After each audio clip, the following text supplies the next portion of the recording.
Quand on parle de l'histoire de l'Europe et l'histoire du monde depuis 1945, on est fasciné par la différence entre le nombre de hautes personnalités politiques, et non des moindres, de Churchill à De Gaulle, des souverains scandinaves, de la fin des dictateurs, du monde communiste, et une personne stable depuis 1952, toujours active, la princesse héritière du Royaume-Uni, devenue la reine Elisabeth II. 66 ans sur le trône, 66 ans en sachant tout et en ayant l'obligation d'être muette. Il faut, à mon avis, une force de caractère exceptionnelle.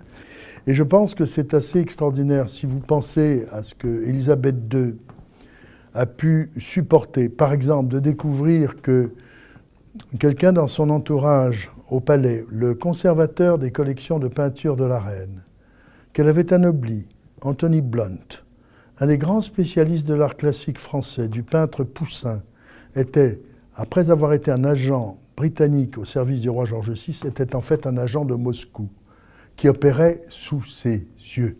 Il faut quand même tenir le choc. Donc c'est une femme qui réussit sur le plan familial, après tout ce que nous savons, les échecs, les divorces, les drames, la tragédie de Diana, qui réussit ce que seule la reine Victoria avait réussi en 1895. Elle pose sur une photo et vous avez 4 générations de Windsor vivants. On n'avait pas vu ça depuis 1895, mais après toutes les tragédie qu'elle a vécue, on sait que c'est une femme qui n'aime pas étaler les problèmes en public, qui n'aime pas étaler les faiblesses, les maladies, les souffrances. C'est quelqu'un qui prend sur elle. Donc, c'est une femme étonnante. Je vais vous dire une chose.